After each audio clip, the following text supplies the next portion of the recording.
Él describe también que dentro de su modelo conceptual existe esa capacidad que se obtiene al comenzar un proceso de desarrollo con la construcción de un diagrama, que luego ese mismo diagrama va a funcionar para poder incluir distintos componentes dentro de sus espacios, y es satisfactorio darse cuenta como la mayoría de los componentes que nosotros necesitemos, eso quiere decir que la mayoría de las soluciones que vamos a integrar dentro de nuestro sistema ya existan.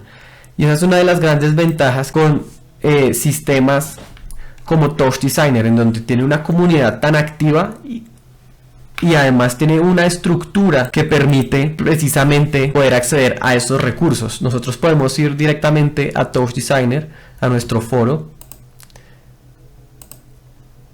y ahí vamos a encontrar una categorización de distintas soluciones que han hecho previamente otros usuarios, las cuales vamos a poder integrar de manera muy sencilla a nuestro sistema.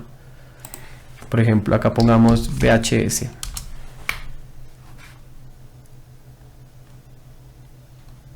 Yo acá puedo seleccionar una solución. En este caso voy a descargar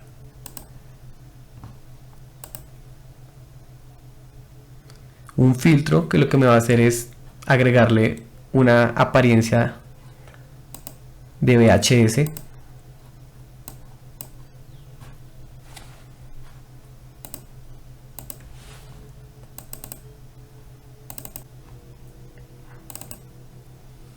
En este caso lo voy a copiar.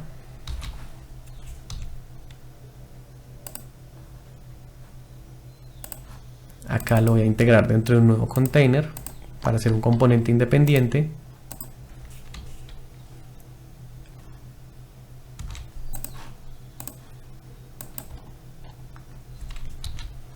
Lo pegamos y le creamos una compuerta para poder ingresar el contenido.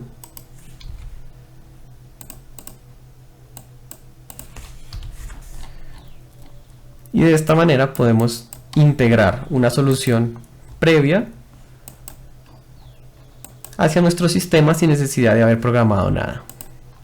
Fíjense, acá ya tenemos como resultado este efecto tipo VHS, por ejemplo. Y esa es una de las grandes ventajas que tiene el trabajo a partir de componentes, en donde Paul plantea que existe dos partes. Una es la necesidad de entrenarse para saber qué componentes existen. Eso quiere decir estar pendiente de cuáles son las nuevas tecnologías que están abordándose, cuáles son las nuevas tendencias gráficas, qué elementos han publicado en los foros, y también entrenarse en cómo acceder a esos recursos. También plantea la disciplina. Y cuando habla de disciplina, esto implica una serie de ciclos en donde alguien tiene que innovar en el desarrollo de una solución. Nosotros acá podríamos decir que, por ejemplo, esto puede ser una solución que lo que está haciendo es crear un proceso para agregar un fondo de color y poderse modificar a partir de sliders como parámetros. Luego, esta solución yo la puedo subir a este foro para pasar al segundo paso del ciclo, que es diseminar el conocimiento.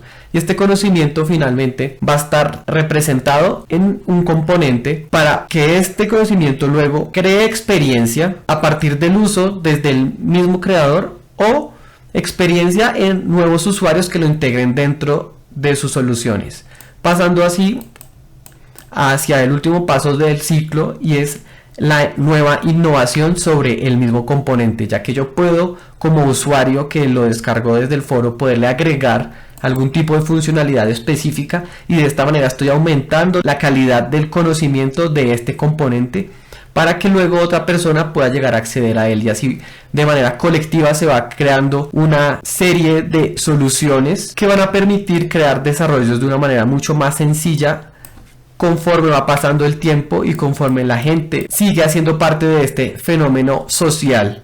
Porque no debemos olvidar que cuando estamos hablando de un lenguaje de programación no nos estamos limitando a una serie de reglas, de códigos y de scripts, sino finalmente todo eso es una manera de conceptualizar el mundo que es compartido por distintas personas y que a partir de eso pueden llegar a interactuar entre ellas como si se tratase de un lenguaje. porque todos comparten un conocimiento y todos comparten ciertas reglas para poder generar trabajo conjunto. Por último, el autor nos plantea el cómo debe ser un componente. Un componente debe ser sencillo en el exterior y no debe importar lo que está pasando en el interior.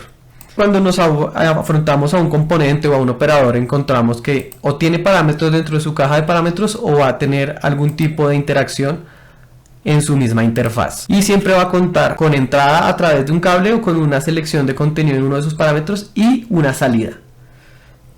En realidad no nos importa qué es lo que está sucediendo adentro, sino que cada vez que nosotros conectemos un contenido, en este caso, le agregue un fondo de color. Y eso es lo que está sucediendo. Y que además cuando yo modifique los elementos de parámetros dentro de mi interfaz, suceda el cambio que yo estoy necesitando. Y este es uno también de los elementos principales dentro de la programación basada en flujos. Y es la de los parámetros. La parte más importante de un componente es la capacidad que tiene de parametrizar una función. En este caso, cuando estamos hablando de función, es simplemente el cambio de color y de opacidad, por ejemplo.